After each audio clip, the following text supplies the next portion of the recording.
everyone. I'm Dr. Yosefa Fogel-Rubel, and this is One-on-One, Women Talk Torah, a series brought to you by Matan Women's Institute for Torah Study. Welcome back to Matan's One-on-One podcast, where we spend 30 minutes speaking about the Parsha. Our episodes in the book of Breshit focus on family and interpersonal dynamics. These conversations are candid, insightful, and respectful. We aim not to psychoanalyze the biblical figures, but to learn from them as we stumble through our own beautifully messy lives. If you would like to sponsor a podcast episode in honor or memory of a loved one, please contact the Matan office via telephone or email us at podcast@matan.org.il.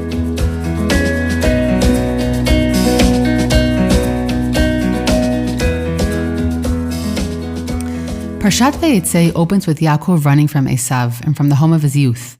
After arriving in Haran, he goes to sleep and has the famous ladder dream, which awakens him to the presence of God in the area he later calls Batei. God promises him progeny and a bright future. Yaakov builds an altar and vows to return. After this, Yaakov comes upon a well covered by a large stone that must be removed to retrieve its water. Miraculously, Rachel shows up at the same well, and Yaakov, in a moment of inspiration, is able to move the stone and provide her sheep with water. They meet, fall in love, and marry. Well, not quite. As we know, the story that ensues is somewhat more complex because of social norms, because of a less than transparent father-in-law, and because Yaakov's family life seems to forever be intertwined with struggle. The Parsha continues with the birth of the tribes, a monumental historical development that takes place against the backdrop of strained family dynamics between Leah and Rachel and between Yaakov and his wives. The rest of the parasha follows the development of Yaakov's family in the house of Lavan. The dealings with the shared flocks again puts Yaakov in this position of being the trickster, likely unintentionally. The same atmosphere shrouds over Rachel's stealing of her father's idols. The family of Yaakov causes distress in the house of Lavan to the point that they realize they must leave. Movingly, the Parsha ends with reconciliation. Lavan catches up with Yaakov, guided by a divine message to speak kindly and put things on the table with Yaakov. It is a moment of familial communication, of a desire to end things well, still sorely missing in Yaakov and Esav's relationship. Beautifully, Yaakov's meeting with Rachel begins with the removal of a stone from a well, and the Parsha ends here with the erection of a monument, symbolizing Yaakov and Lavan's alliance. While Yaakov has many more miles to travel, this moment may be the beginning of a more direct form of dialogue that will surface in small ways in the coming chapters.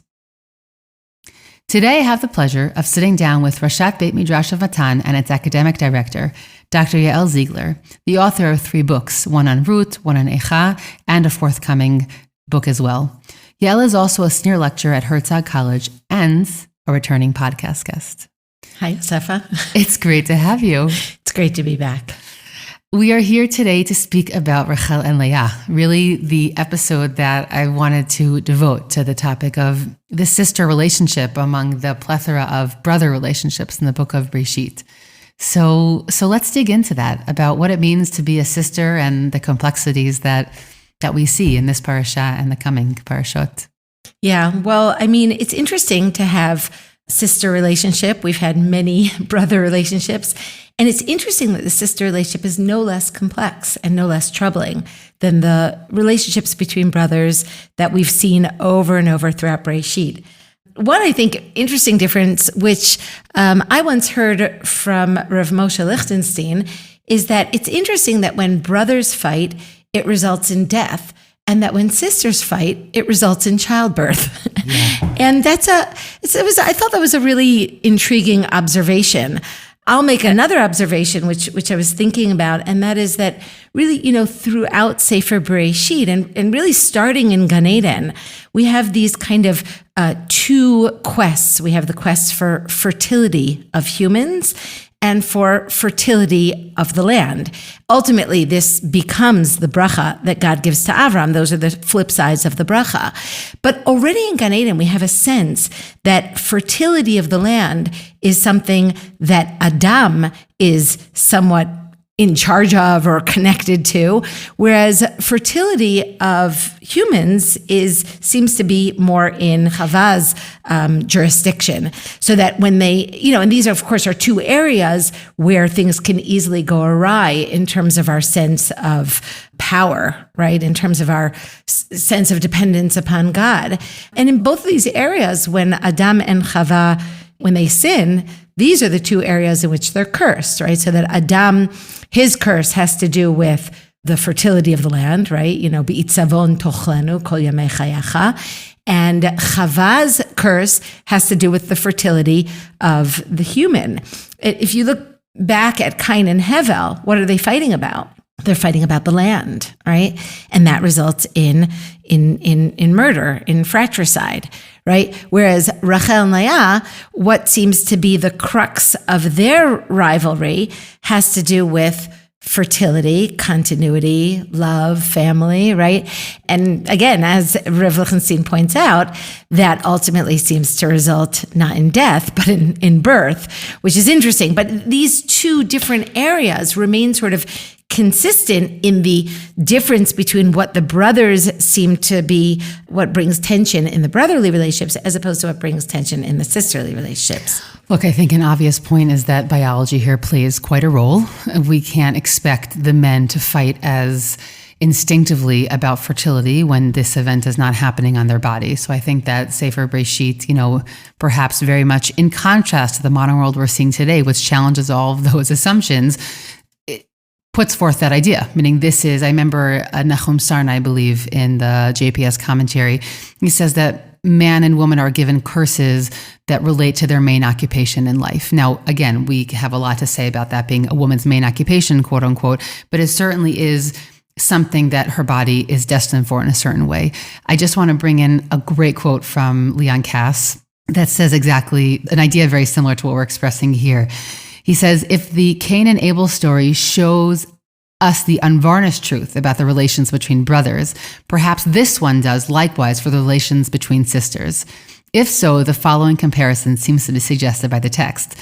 The brothers were rivals for preeminence, to be first in paternal or divine approval, to excel in worldly standing and success, to win renown and glory. The sisters are rivals for love and creativity, to possess exclusively the love of a man, to be supreme as the mother of all living, the Em Kochai. Leah is a mother who wants to be beloved. Rachel is beloved, but wants to be a mother. Brothers rage and fume, confront one another directly and fight it out, even to the death. Sisters smolder with envy and resentment, try to enlist men to aid their cause. Yaakov for Rachel, Reuven for Leah. And if they fight with speech that wounds. Okay, he continues to go forward, but I think that this point is supremely important. We see here two different kinds of tactics. Parents of sons and daughters, whether exclusively or not exclusively, will often joke about this, right? The physical fighting versus the words. But I think that noticing those differences are key. Yeah. Well, without being too politically incorrect, I think that we do have to make observations that are happening in the stories themselves. My real question when it comes to these sorts of things is, okay, so what are we meant to learn from this? Yeah. What is Bereshit teaching us about human nature and also about theology? And what's interesting is that, as I said before, both of these areas are areas in which human beings can be godlike, right? Can kind of get to a situation where they feel we have no need of God. We're not dependent upon God. We can create another human. We can bring food from the earth. We can be creators in this very godlike way. And one of the things I think that all of Bereshit is trying to show us is that without God, we're not able to do this. That these areas are areas in which, even though God has given human beings the abilities to be a creator, all of this originally stems from God. One of the ways that I think that the Tanakh makes this point is by, after God gives Avram this bracha of fertility of land and fertility of humans, we then spend the rest of Sefer Bereshit searching for fertility of the women, right? We have all these barren women, and searching for fertility of land. We have all these famine stories. Now, the idea seems to be, Chazal say it pretty clearly, that God makes the women barren and withholds rain from the land for the very same reason. Mipnei shemit'avelet tfilatam. And that doesn't mean that God is desiring prayer and therefore he, kind of arbitrarily is withholding fertility to be cruel. But rather the idea, I think, is that we have to become creators with a deep sense of connection with God, dependence upon God. We can and we should be creators and be in a world in which we are contributing and are able to be partners with God in creativity. But in order to get there, we have to start with the baseline of tefillah, of recognizing our dependence. And the flip side of this, of course, is that when they get to Egypt, what do they find? They find a land which is absolutely, an abundance of fertility, both in terms of land, right, because we have the Nile, and in terms of humans, right? Think of what happens to the family of Yaakov as soon as they get to Egypt. Uvnei Yisrael paru vayirbu vayishretzu vayatzmu b'ma'od me'od vatimalei ha'aretz otam. The only story that we have of a woman giving birth where there's no crisis of barrenness is Moshe's mother. But there's another crisis. The crisis is what happens to a society which is so fertile and so, has so much abundance, but has no sense of limitations, of human limitations, of dependence upon God. It's a society that winds up saying, Mi Hashem asher eshma b'kolo, lo yadati et Hashem. I don't know this God. I have no dependence on God. I have fertility on my own right. We have this image of Paro swimming in the Nile saying, Li ori va'ani asitini, that's my Nile. I made that Nile. I'm responsible for all the surplus of food and humans. And when there's a surplus of food and humans, they become expendable, right? And so there's a problem in Egypt, which is exactly what we're trying to avoid. And I think that so much of Bereshit is built on this. I'm really happy that you reread that Midrash because I've always had a hard time with it. Because I did see your face, by the way. I know. I agree with you. It's really hard. It's also hard if you know anybody who has experienced, for example, infertility, which is the main context that I've seen the Midrash in. It's a very difficult theology, but I think that reading is really powerful. And I don't think it's any less difficult, but a little bit what you're saying is God wants to make sure that we need to suffer a little bit. Things need to be a little bit not so clear that they're going to happen the way we want, so that it keeps us humble. It keeps us aware of the fact that, in the words of another Midrash, that we don't hold the keys, right? That God holds the keys to fertility and to rain, which are, again, both the land and what we're speaking about here, that we don't control those topics till the end. So I think that that's a really powerful point and a much kinder way of reading that Midrash. So thank you for that.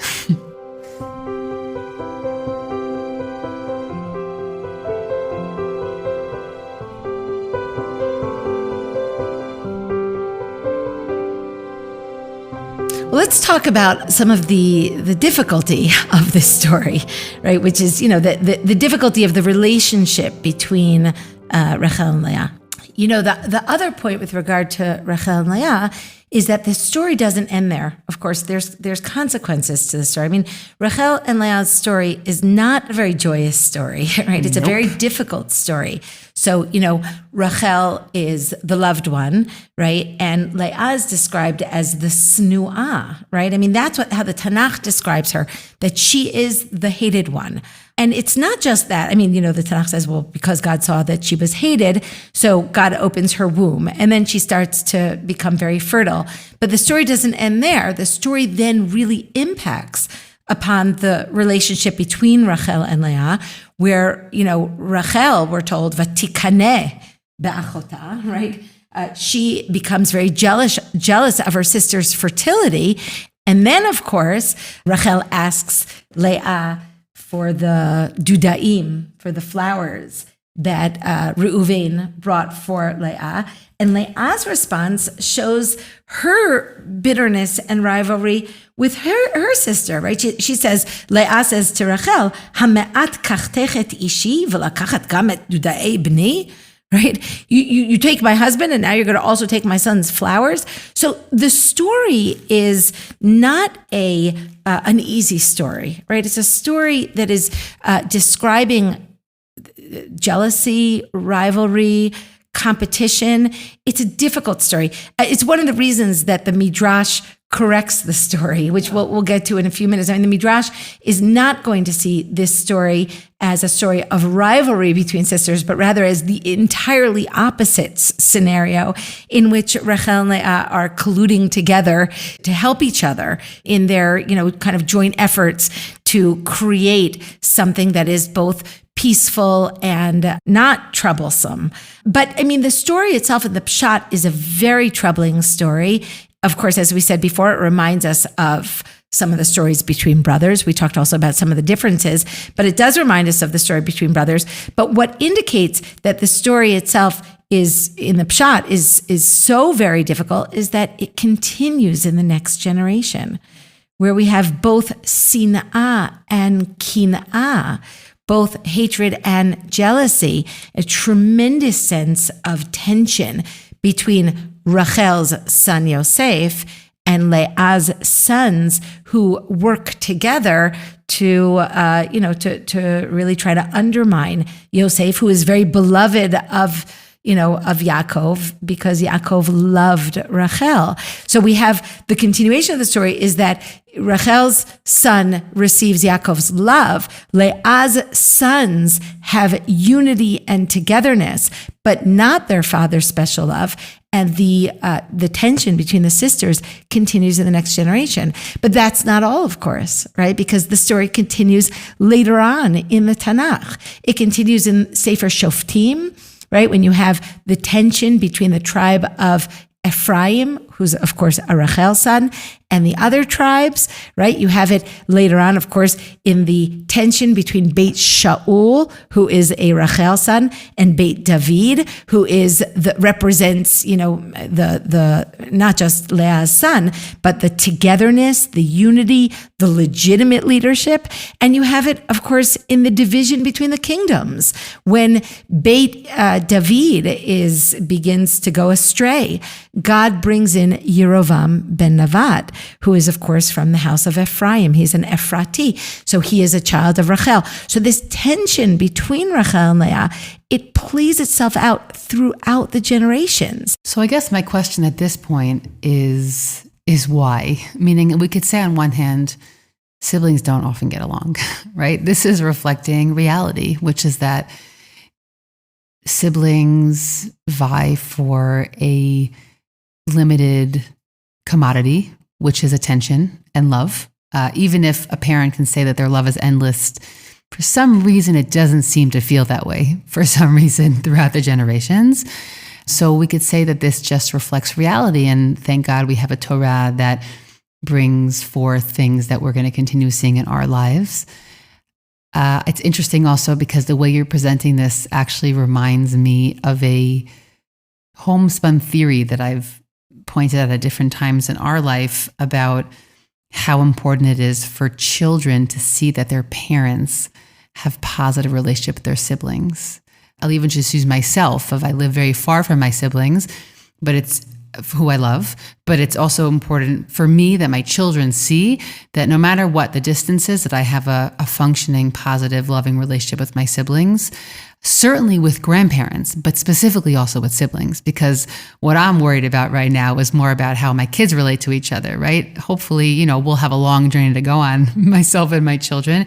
But I think about that a lot. And what you're bringing up here is exactly that point, is that how that relationship with our internal families will be an sometimes unintentional paradigm for our children. And I think that, to miss that jealousy and the hatred carries over to the next generation would be really to miss, I think, one of the main points about Sefer Bereshit, which is that if we don't do something to stop those dynamics, if we don't do something to reconcile, it won't get better as time goes on. They're like all intergenerational dynamics that if we don't actively stop them, and we will spend an entire episode on this topic, that if we don't actively stop them, then they will persist through the generations. So other than Sefer Bereshit reflecting a human reality, which is important unto its own right, my question is why? Meaning why? I said this to you earlier, and I can ask it in all different ways, but I don't know. Why didn't we preserve the Midrashic version of this story in the Torah and then have the Midrash speak about the rivalries? Do you know what I'm saying? Yeah. It would have been a little bit smoother in terms of the basis of how the tribes come into the world. Like what other idea do you have to offer other than the fact that it reflects the truth, which is that siblings have a hard time with each other? Yeah, well, I would go in two directions with this. The first thing is that the Tanakh is very aware of the pitfalls of human nature. Brothers and siblings and human beings naturally will divide if they don't make an active effort to overcome those divisions and that rivalry and those tensions. And what I think so much of the Torah is about actively trying to create a nation. Creating a nation starts with the family, right? And not just a nation, right? What we care about is also creating a world of human positive relationships, right? We recognize that there are, human beings easily come to war. How do we overcome that? So starting already in Bereshit Perek Aleph, we're told every human being is created with a Tselem Elokim. That's where it starts. And embedded in the very center of the Torah, right? The central book of the Torah is Vayikra, the central section of Vayikra, which revolves around Inyanei Kedusha, right? Issues of sanctity, is Kedushat HaAdam, right? The beginning of Sefer Vayikra is about sanctity of place, Kedushat HaMakom. The end of Sefer Vayikra is about Kedushat HaZman, sanctity of time. The middle is about sanctity of humans. You know what the middle of the middle of the middle is? V'ahavta l'reacha kamocha, right? The very center of the Torah is love your fellow human, love your friend, whoever your friend is, right? You could take it in, you could talk about families, you could talk about nations, you can talk about the world, but that's not a simple formula. Like it sounds, I think maybe you're saying so a dafka trivial. Comes there in order to teach us that we have to overcome our natural inclination not to love somebody else. Yeah. Okay. And I think that so much of Bereshit is about that. What I really love about the Tanakh and what I see over and over is that the Tanakh recognizes human frailty. It recognizes human weakness. And then it sets the bar high, right? Over and over and over, it says, you're going to fail, right? We see humans failing all over the place, but you have a goal, and your goal is to overcome some of your failings. And one of the most basic failings is jealousy, rivalry, an attempt to say, you have what I want, and therefore I'm going to take it from you, right? And how do we live together in a world where human beings are naturally inclined to think, well, we can't work together because you have what I want, and it's a zero-sum game. And I think part of it is this idea that we are all meant to serve God together. And if we come together to serve God, then we can find common ground in which we share something that ultimately, we can do better by working together. And of course, also building a society, right? Building a society, but not a society that is based in a quest for power or wealth, because that naturally divides, but rather a society which is a quest for serving God together. And I think that's, that in a way is the sum total of the Tanakh.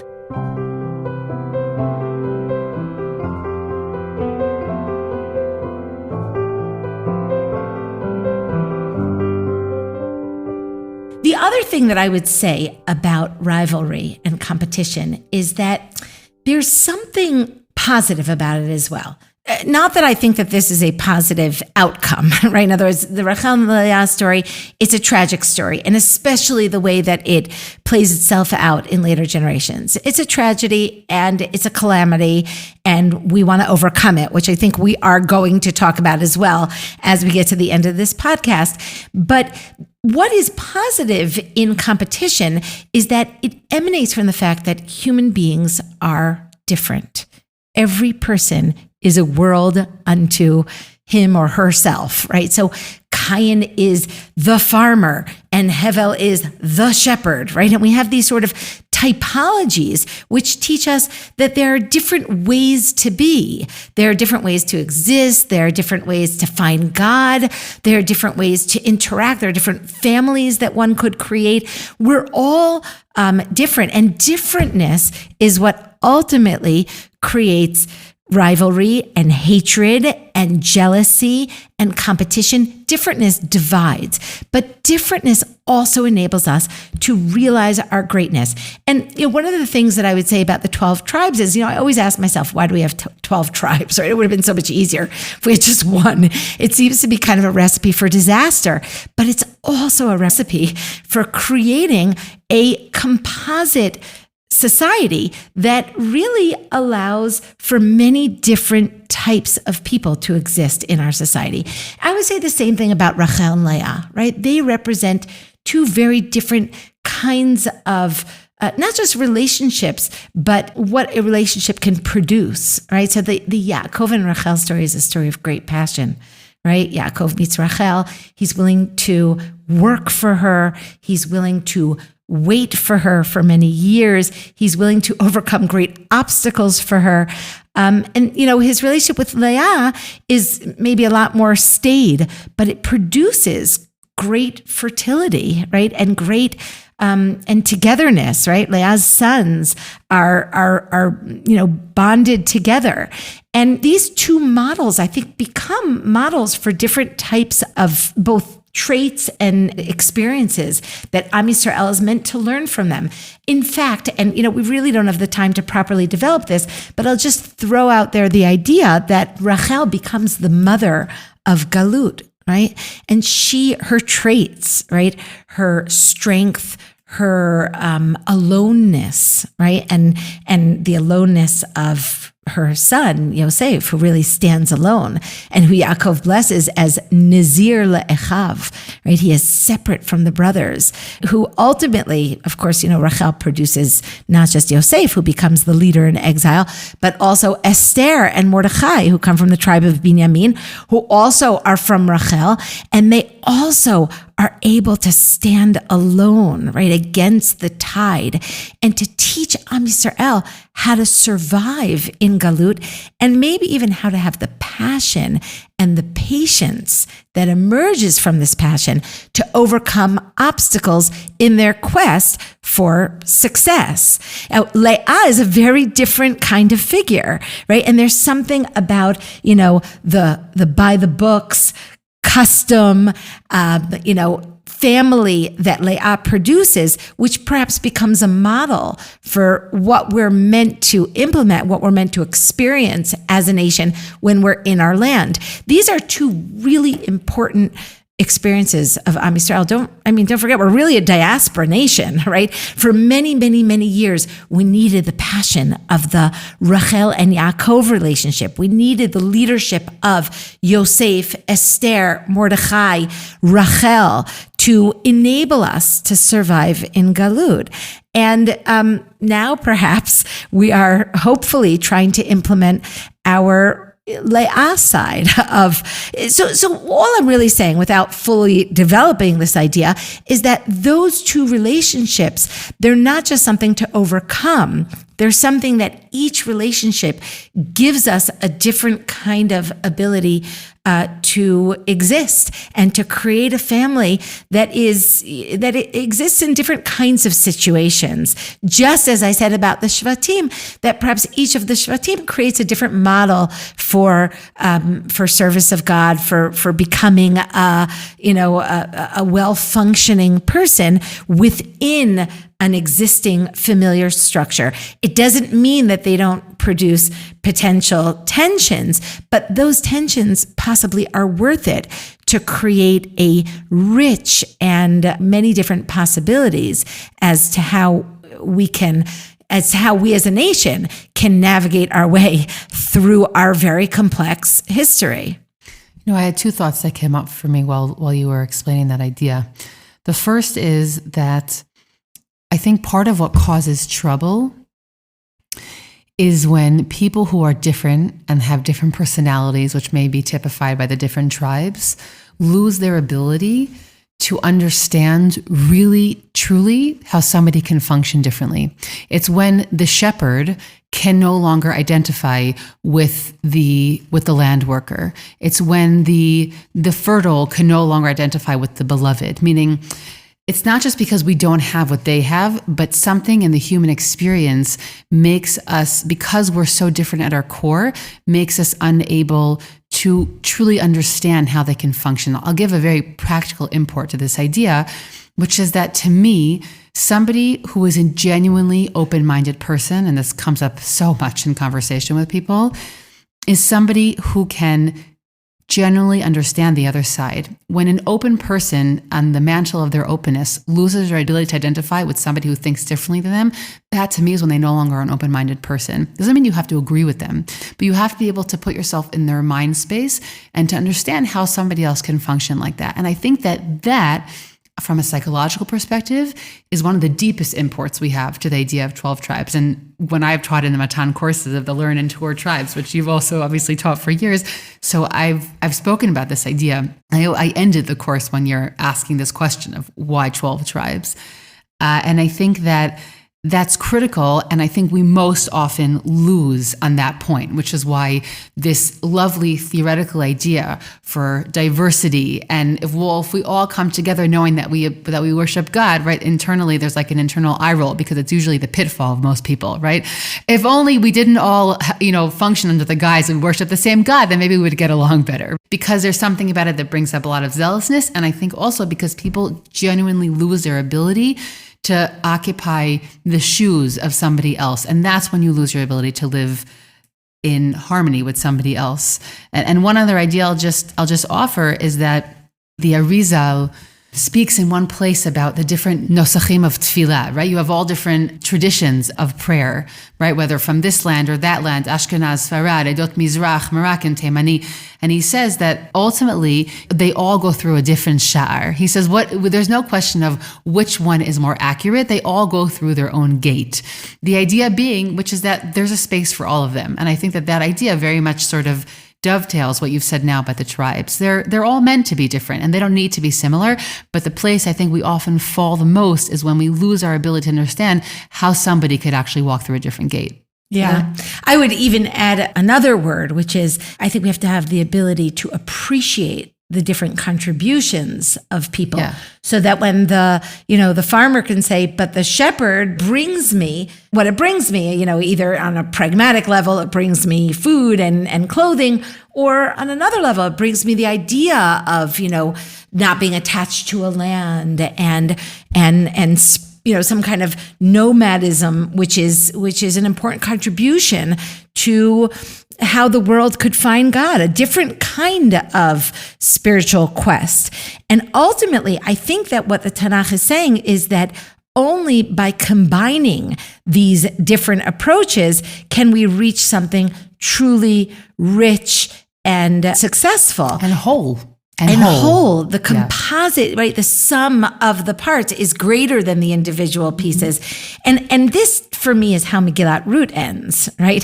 When the people give, Boaz and Ruth at their, in the final parak, when Boaz and Ruth come together, the people give them a bracha, Yitein Hashem et ha'isha haba'a el beitecha, Kirachel uchilea asher banu shtehem et Beit Yisrael. Right? God should give you this woman who's coming into your house. She should be like Rachel and Leah, who together build Beit Yisrael. And ultimately, the way that this is supposed to play out, it doesn't unfortunately play out at the end of things in the story, but the way that it's supposed to play out is that David, who I think very much is searching for unity, even as the war between Beit Shaul and Beit David rages, right? So David marries Michal, right, who is Shaul's daughter.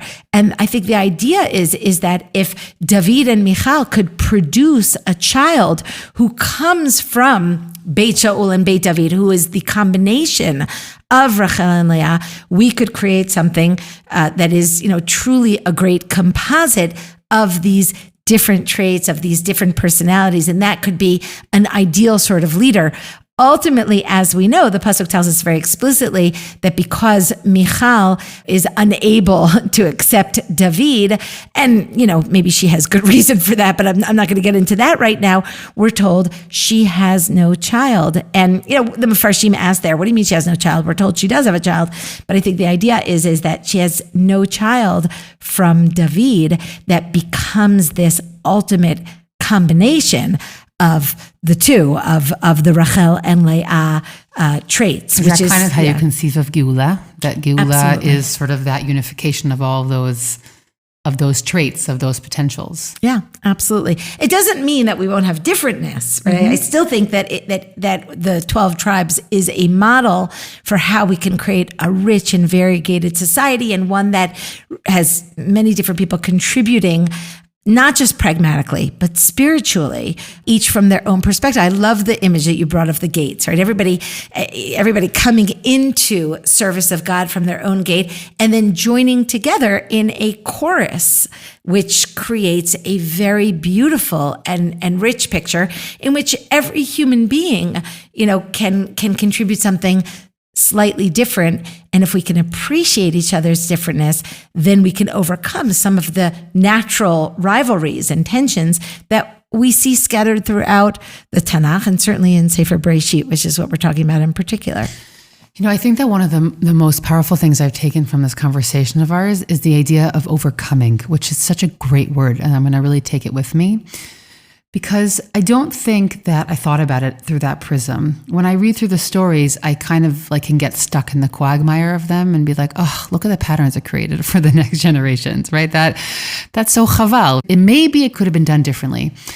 And I think that this idea of overcoming is really powerful. And one point I want to make, which is that ideas, right? Let's say this idea of combining the Rachel and the Leah, right? This idea of passion that can be anchored into patience, or dependency, which can be anchored into something that is stable in the case of Leah, that even when reality doesn't play out in a certain way, we shouldn't underestimate the power of ideas, meaning ideas inspire people for generations far more than the initial action that might have spurred or created a certain pattern. Only if we continue talking about the idea that it puts forward do we maintain the aspiration of how to overcome it or to make it better. I think it sounds like I'm making a point that is very obvious, but I think that it deserves to be belabored a little bit, of the importance of how we can read Sefer Bereshit, but we need the idea behind the rivalry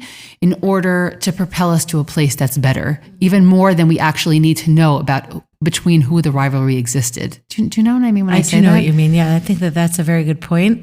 I got that from Chazal, right? There's when Chazal portray Rachel and Leah as this very harmonious relationship where they're working together, each of whom is seeing each other's difficulties and trying to help each other. Maybe we'll just mention the Midrash that I'm talking about, because we keep alluding to the Midrash, but I don't know if we've actually said it. In the Midrash, when Yaakov marries Rachel, or he thinks he's going to marry Rachel, the Midrash recognizes that there's different versions of the Midrash, but the Midrash says that both Yaakov and Rachel, in different versions, recognize that Lavan is a very duplicitous fellow, and that he could easily do something to deceive Yaakov and Rachel on their wedding night, or Yaakov in particular, and therefore Yaakov gives Rachel signs so that he'll know that it is she that he's marrying.